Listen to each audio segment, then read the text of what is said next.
Hey everyone, so I wanted to take you behind the scenes of my coaching program. So what I've done here is that I've recorded a few of the launch call sessions with my coaching business where these students are coming in, they're asking us great questions, and this way I'm giving them a little bit of advice so they can start seeing massive success in their business right away. Let's dive into the video so you guys can get some value. So my man, I'm excited to connect, get an understanding of how you feel like I can best support you. Last year, at the beginning of the year, I'm going into the year thinking like, how do I expand my business, right? We had just did like 3.5 million in profit in 21. My team is primed. I know I'm going to make my first million last year, right? As far as my side of the business. And so I'm thinking like, okay, how do I expand? So I launched a brokerage. I started the infrastructure for a mortgage company, and I'm doing all this business and I'm busting my ass. And then I go to this conference, and I want to say it was July of last year for brokerages. And I walked out of there. You would have thought I went there to be inspired on how this brokerage is a huge opportunity. And I walked out of there like, I'm done. Like, these people are busting their ass to make a fraction of what I make in the investment world. No, from your perspective, where do you feel like your bottleneck is, or where do you feel like you might be seeing some type of challenge in your business that I feel like we can work on today to make sure we get you some value right away? My number one challenge is I have no confidence in underwriting commercial real estate. Underwriting the deal so I can go back at these people and confidently make offers after offers after offers, because it's a numbers game, right? And I need to make more offers on a weekly basis so I can get deals in the pipeline. Number one. Okay, so underwriting deals. Okay, so we'll take that as focus number one. Now, what asset class are you trying to go after the most? Like, if we could choose one. I have a lot of leads already because I've done some mailings.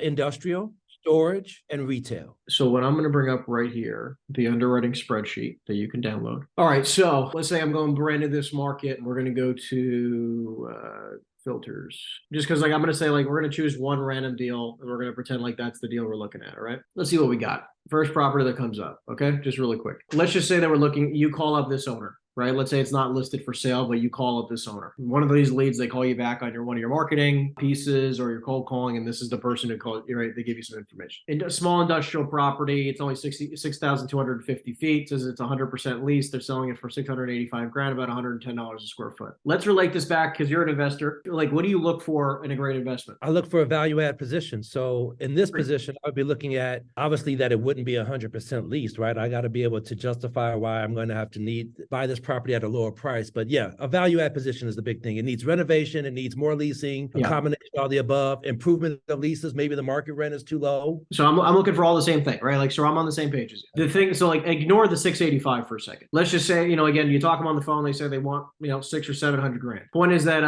now it's like, okay, how can I underwrite this deal to make it like one of your single family flips? I mean, that's how I think about it in my head. I'm like, how can I buy this, just like you said, at a cheap intrinsic value to what it could be worth? So I do the same exact thing. So it's like, let's just say that this property right now, all that it's showing us right now is that it has expenses of $6,500. It doesn't even give me an income. Let's say that it makes 50 grand a year. The only information we have is it makes 50 grand a year in the square footage, essentially, is what we have. Super under rented, whole 9 yards. What I'm looking at here is saying, like, okay, what is a steal of a price if we just went off of a price per square foot? Like, what is a super cheap intrinsic value based on price per square foot? So I want to know, like, okay, in this area, what are leases going for, right? So like, let's do some math. Right? So let's go back. Instead of for sale, let's say for lease. Point is that now I'm going to try to find what I feel like we could rent this building for. I'm going to go to filters. Let's just say the whole building, let's say building size is 10,000 feet, available space, let's say at least 5,000 square feet. Again, I'm looking for just industrial only. All right, so this gives you an idea. So 14, 12, 10 a foot.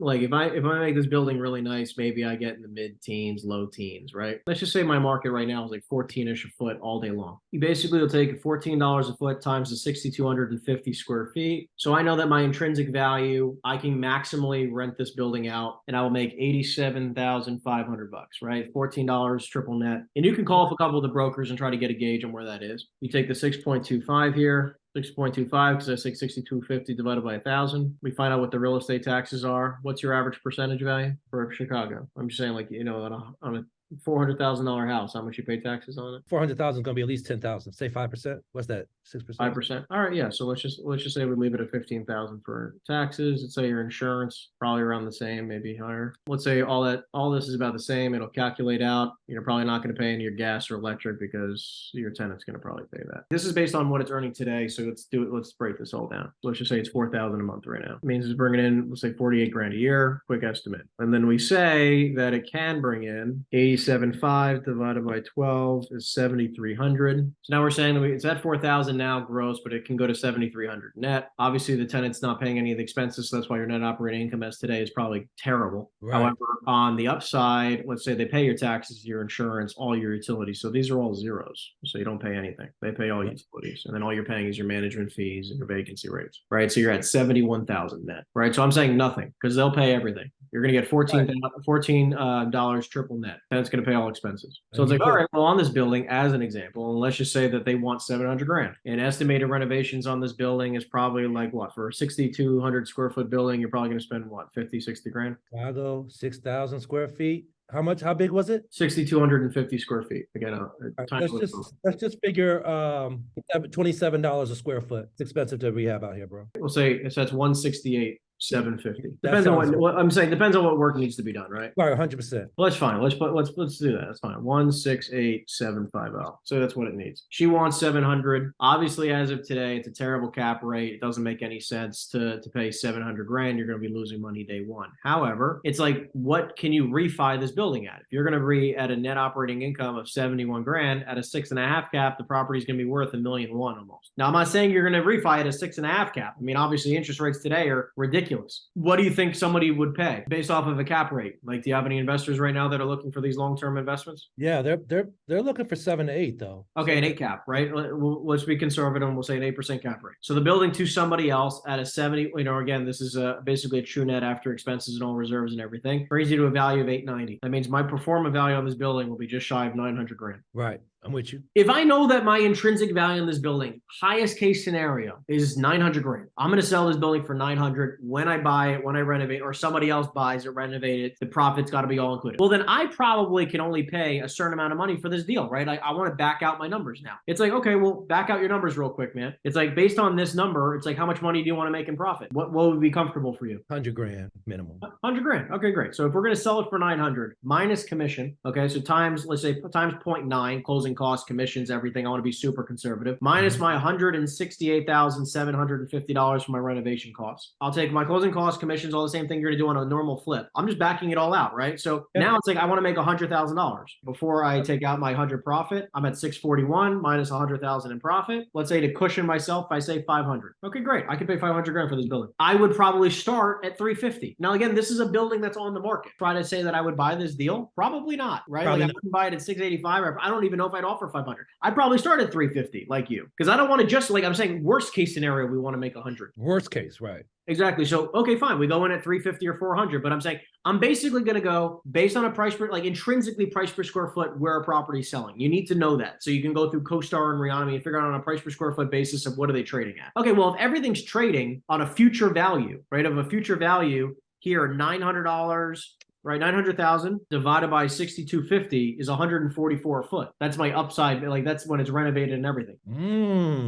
If I know that market value is around 140, 145, 150 a foot, and I can sell it at that price easily, it's like if I know the market, I could easily sell it for 400 in a flip. I'll list it for 350 kind of thing. That's what I'm looking at for this. I want to like all day long, no question, I could sell it tomorrow. You know, listen, at 350, think about what you're paying a foot. 350,000 divided by 6,250, I'm paying 56 bucks a foot. I can't lose at $56. I'm playing that game on every size of deal. I intrinsically know where I need to be, how much it costs to get there, what's my risk tolerance to getting there. It's like, okay, based on that, my major upside of being here, I can only pay this. Does that make sense? It does, man. So right now, I'm working with a new team with like commercial real estate essentially.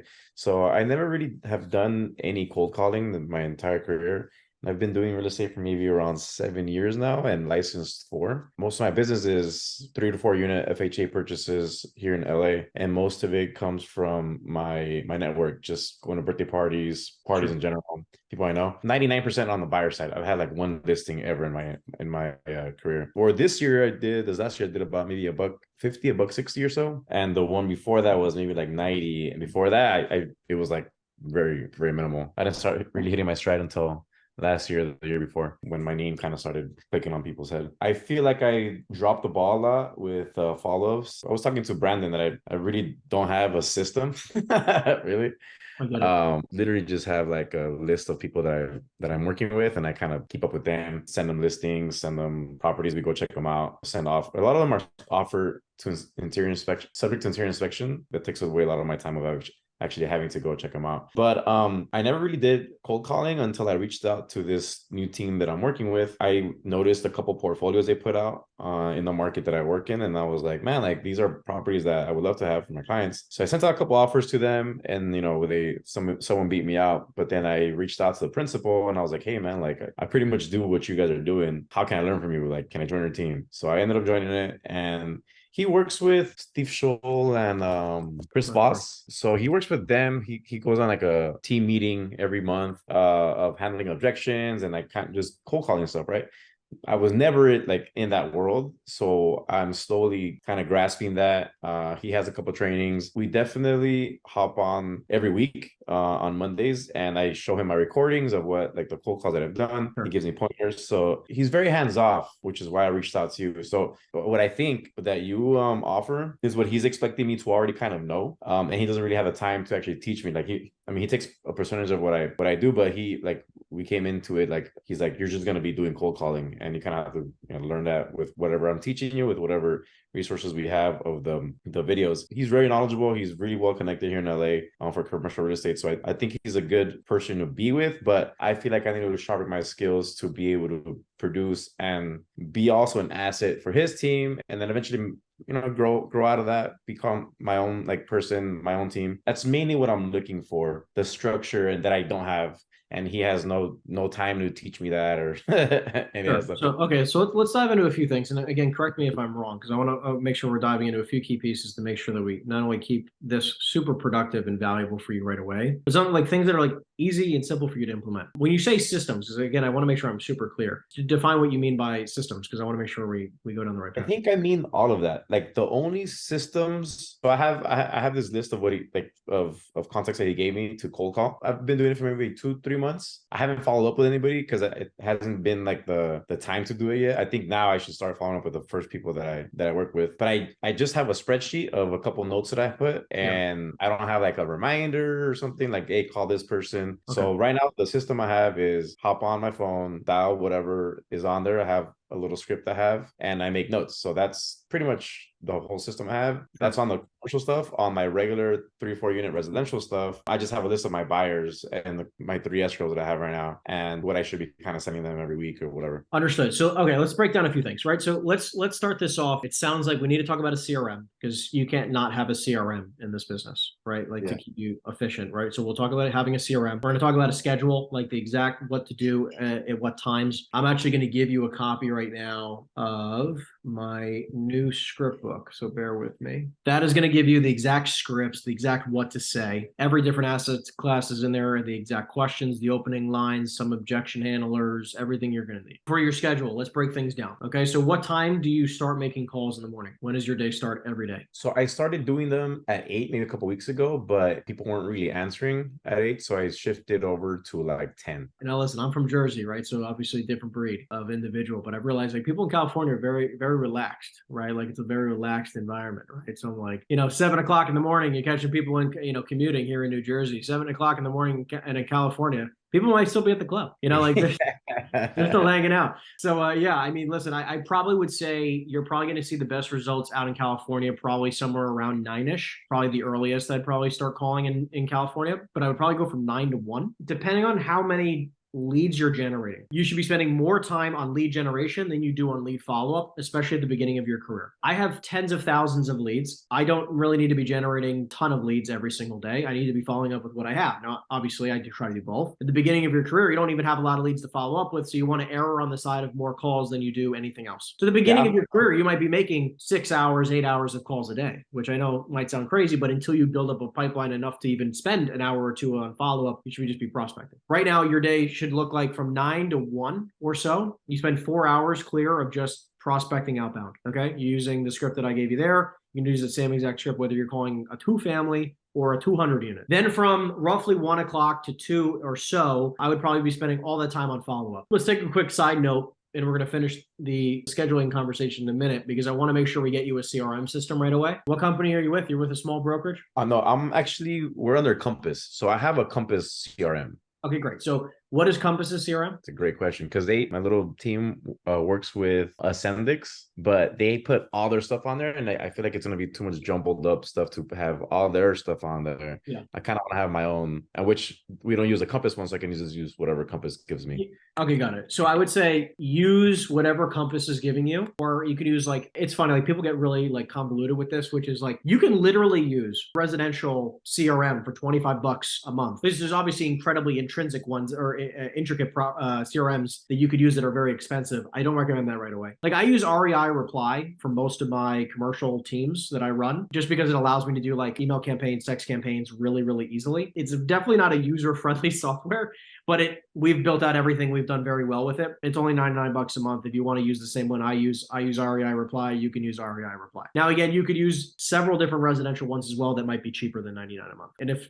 Compass allows you to set tasks to follow up with somebody, as well as automated text messages and emails, then you can just use what they have. Right? Use it for free. And what you'll do is this, every time you generate leads. So during your prospecting time, you're going to generate a lead. You're going to take the extra 2 minutes and put it into your CRM system right away. Just plug it into your CRM and always set up a time to follow up with that person next. I don't care if it's 12 months from now or 12 hours from now. You're going to set a time to follow up with them. What you're saying is if I get off a phone call and somebody says, call me later, I put it in my CRM. You want me to put all my contacts in the CRM and all the cold call? Everything. Every single lead goes in a CRM system because you want it out of here. Not only does it allow you to sleep at night because you don't have to think about it so much because it's already handled, right? But it's very hard to miss things. So I have 1,000 contacts in a Excel file. So I'm going to import those. Import everything. Yep. You're going to import everything. And then you can probably even import the notes. Now, what I would do is that I would be really cognizant of that. You go through all of those and know that you're going to want to take the top 10, 20, 30, 40, 50, whatever it is, the hottest leads you got. You're like, Henry, I got to follow up with these people this week, this month, whatever. You want to have them on a separate spreadsheet because you're going to want to make sure that you go into those leads in your CRM and set a task to follow up with them appropriately. Okay. Because if you're just going to import 1,000 leads, you might lose a few. First thing you're going to do is you're going to organize the spreadsheet because you want to make sure that's organized and cleaned. You're going to pull out in separate spreadsheet, best leads. And you're going to organize those by I need to follow up with this person next Tuesday, Wednesday, tomorrow, whatever. And then those will be the last leads you import. But you're going to want to import all the ones that you're I should follow up with these people in 90 days, 6 months, 12 months because they're not looking to do something today. All of them in there. Every single lead has a next step task. You can't have a lead that doesn't have a next step task. Now, the next step could be email with call in 2024. That's fine. I don't care if it's 12, 24, 36 months from now, right? I have some leads that I have in my CRM, which is call in 5 years. You know what I mean? But then they're also on an email and a text campaign that they're going to get hit several times over the next 5 years where I don't need to call them. Every single lead has a next step task, and you should be creating email and text campaigns that go out for 12, 24, 36 months because that's going to help you with your follow-up. All right. So yeah, man, I hired you because I believe in you. I see the work that you're doing. I just want to recognize you for that. And so I just want to say right off the bat, my plan is to become your best student. That's my intention. I've been working really hard for 6 years.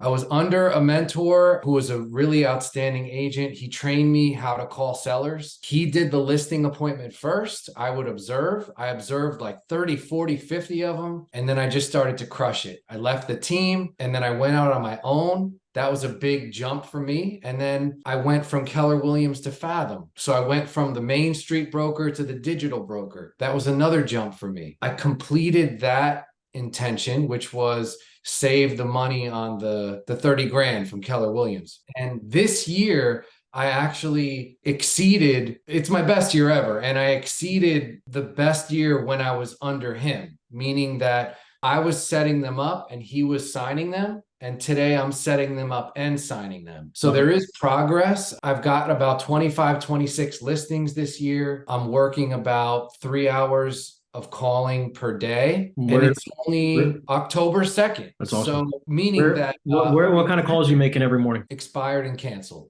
Expired and cancels. Okay, I'm just taking notes for myself so I can work. Yeah, that's it. Expired and canceled. I don't have any other sources. There's so many expired and canceled in New Jersey that I could just add an MLS and then I've got 10 or 20 more calls. And so I'm excited about this year's production. And so I've been building. And now I'm noticing that I'm starting to run on overdrive. Like, okay, here I am approaching 20 sales. If I don't get an assistant now or a VA, I'm literally, it's starting to hurt me. I can see how I can spend more time on the producing activity. Sure. So that's kind of where I'm at is so 20 sales so far for the year? 19. The 20th one was supposed to close today. Got it. So 19 closed so far, about to be 20. As of right now, that puts you at, let's just round to 20 for a second and just say it was all for the last 9 months. You're pending, you're probably on track to do, like, what does that put you at? A 6 and change a quarter. So about 20, like you're going to be looking at somewhere around like the 25, 26 range for the year. My sales are, I'm expected to have 1, 2, 3, 4, 5, 6, 7, 8, 9, 10. I have 11 more pending before the end of the year. So let's talk about a few different things here. So right now, 100% of your business right now is expireds and cancels, or just about? And referrals, yeah. The referral business. Okay, cool. Let's just do some quick math real fast. Do you have the pending volume real fast? Yeah, I got it all. Closed and pending for the year is 10,844,500. Okay, so that's closed and pending. So 10,844,500 divided by, so you have essentially nearly 30 exact, right, deals? Yeah, basically 30, 32 closed and pending. Okay, yeah. So because I'm looking at this number, so it's like you're looking at around an average sales price in the mid-3 range, right? Yeah, that's normal. Yeah. Okay. And so what are your average area, like the areas that you're prospecting right now? I call 14 counties. So I'm literally everywhere from Sussex down to Monmouth, Ocean. I go Burlington, Salem. I'm all over the place. Got it. So you've just been adding MLSs. That's been your philosophy so far? I got first the CJ in Garden State, and then I went Monmouth, Ocean, and then I went Bright. I have a few goals for you, but I want to get an understanding. Like, what's your vision for the next, 3 to 5 years of your career? Like production? Or are we talking about? All of it. Let me just say this. I met a guy that was making 50 million and he was no better than me. There's no reason why I can't. How do I do it? I'm not sure. I know what I'm good at. I like calling. I stay focused. I decided to go this route versus like starting a brokerage, starting a big team. I like the solo work. I don't know how else to say it. I just want to, instead of doing residential, I want to learn commercial. Understood. So then, what's a goal income number that you're looking to make? Make $1 million by the time I'm 41. Okay. So how much time does that give us? That's 2 years. So I'm turning 39 this month. Cool. When's your birthday? October 20. You?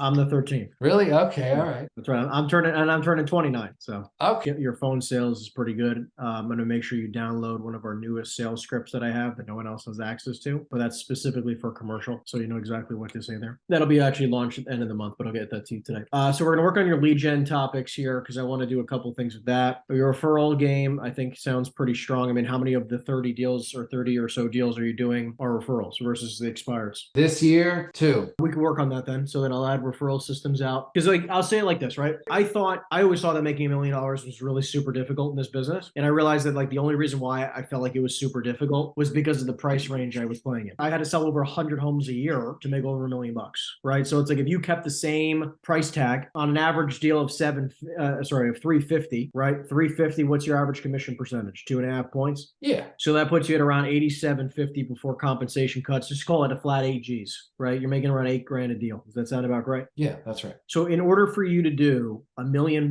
gross, this is not net, this is gross, right? You're going to have to do basically 11 deals a month at 350. 350,000 times 132 deals. You'd have to do $46 million, right? That's 46 million is still the same number. At 350,000, that brings you to 132 transactions a year. This was me 5 years ago. I was like, fuck, I have to do 132 deals a year. Like that was my mentality, right? Or thereabouts, right? I was like, I want to make $1 million just like you, right? I was like, I want to do that. And then I realized like, okay, well, I can play with two other pillars here. The average sales price, the amount of money I make per deal, right? So now I'm in a new world now where it's like, if I'm making $3 million deal, 4+% on every deal on the commercial side, it's like, think about it. It's like, okay, let's just say $3 million times 4 points, so 120,000 a deal. Now it's like, okay, let's just say you did the same amount of deals you're doing now. So times 32 transactions, that's 3.8 million in commission. Same exact amount of deals you're doing, just 10 times as much money. So I was like, okay, wait a second. Like there is a simple way to sell and to make a lot of money and not have to sell hundreds of transactions in order to do so. My personal goal is to get to $10 million average sales price and making 4 to 5% average on every deal. So if I have a $10 million average sales price, I sell 100 transactions a year. I'm doing crazy numbers. Like those are my personal production goals. 100 transactions a year at $10 million average price. I want to show you that like one piece of the reason why I went to the commercial world was that similar to you, I had these big goals and I want to make a lot of money, but I also didn't want to have to rely on selling hundreds of transactions a year. So what I want to try to do is layer in a little bit of commercial business till the commercial starts bringing in a good portion percentage wise so you can fully transition, right? Yeah. Whether you want to do 100% or not. Near impossible to scale a business that is solely focused on expired and canceled business. The only reason why I can say that is because I built my original business off of expireds and cancels. You kind of get capped out. You can only do so many deals. Like you said, the only way you can really scale it is by adding an extra county, right? Or an MLS, right? And then you're kind of being pulled all over the state and having to drive all over the state to list property. I'm driving 5 or 6 hours a day right now. Dude, been there. I'm on track to do $3 million this year. I don't leave my condo. I'm in Miami. I'm right now in South Beach. I don't see the properties I sell because I want to tell you, it's a completely different world in the commercial business. Now, again, I have a little bit unconventional of a type of business because I work sort of like with the investor mindset. We've talked about this in the past, but it's so like I'm not listing properties. I'm not going to a property and listing. What I'd like to try to do here is like on the lead gen side, you got 3 hours a day on the expireds and cancels. Yeah. I want to switch that into being maybe an hour for the expireds and cancels because I don't want you to stop doing what you're doing because obviously it's still earning you the money that you're earning. I just want to layer in an extra 2 or 3 hours of your day. So it's an hour expireds canceled, and then 2 or so hours of commercial business. Okay. Right? And I don't care if it's 50-50 to start, and maybe it's a third of commercial to start, right? Like you could start slow and move it up. But obviously, because we're starting from scratch in the commercial world, you're going to have to spend quite a bit of time. And the only software that I would recommend, by the way, is Reonomy. So if you do not have Reonomy, I'm not the kind of person where you have to buy 1,000 different softwares. Reonomy is like the only software you're going to need just to get started. You're going to pull lists from Reonomy. You'll export those lists. Choose one asset class at a time. So you pull that list, one asset class at a time, multifamily, retail, industrial, you choose. I would probably start off with also properties that are typically 10,000 square feet or larger, because similar to the real estate world, if you're prospecting in Salem County, your average sales price is going to be $150,000. If you're prospecting commercial deals where you're just pulling every retail property, you're going to get a bunch of properties that are 2,000 square feet that are worth 250 grand. I'm not saying you don't not sell residential business. You could do residential business, but if you have an average deal of $1 million, you're going to make 25 G's a deal. It makes it worth it to make the drive. But obviously, when you're trying to go, drive an hour and a half to list a $200,000 house, you kind of go, what the hell am I doing? Now, on the referral side, who's given you the 2 referrals? A previous buyer gave me a referral, and I double-ended it. It was really just one, but it was 2 units. Oh, I see what you're saying. So, but I'm saying you got 1 referral this year so far, or 2 referrals this year so far? Yeah, 1 buyer gave me a referral that turned into 2 units. So what we have to work on here is a professional partnership list, okay? You're going to have a list of people that you're going to, like these are your professional partners. Like you got your attorneys on there, your inspectors on there, contractors, insurance brokers, you name it, okay? Any professional that you do business with right now that you like. And the way I look at it is, you work with an attorney a lot? I do. If that attorney is not referring you a deal or so a year, or 2 or 3, like if you're giving them, because like you're doing 30 deals a year, you are a referral machine to inspectors, to attorneys, right, to insurance brokers, right? You can give out a lot of referrals. If they're not passing something back, you can get a new attorney. Yeah, it's true. My philosophy is this: I'll give you 3 referrals, but I want some back, right? I'll give you 3 first. I'm not going to ask for anything up front. Let me show you how the business that I do. I'll give you 3, but once I get to my 3rd one, I'm going to ask you for a referral. And if you're not going to be open to reciprocating, then this might not be a good relationship for me. If I'm not the first person in your mind to be bringing business to when you get a deal, why am I sending you business? There's hundreds of professionals locally to you, dude. You don't need to be using anybody. Even my barber, okay? This is like my fiance is in network marketing, so we talk about this stuff all the time. If my people in my life, my barber as an example, if he doesn't think about me, I'm not going to use this guy. Why on planet Earth would I go to? I can go to any freaking barber in the world, right? Or in this area. Hundreds of barbers to choose from. Why would I choose somebody who doesn't want to refer me business? My barber in Jersey has referred me 10 deals, closed deals. I'll go to him all day long, and I'll continue to go with him because he tells every person the second someone says real estate, you got to talk to my friend Henry. That's somebody I respect, and I want every professional in my life to talk the same. If you need anything, you can always reach out. Like again, if you have great deals, you can always reach out to me on my cell via text. We'll schedule a call then, and then other than that, just I'll see you on the trainings, my man. Great. Let's go. Let's blow it up.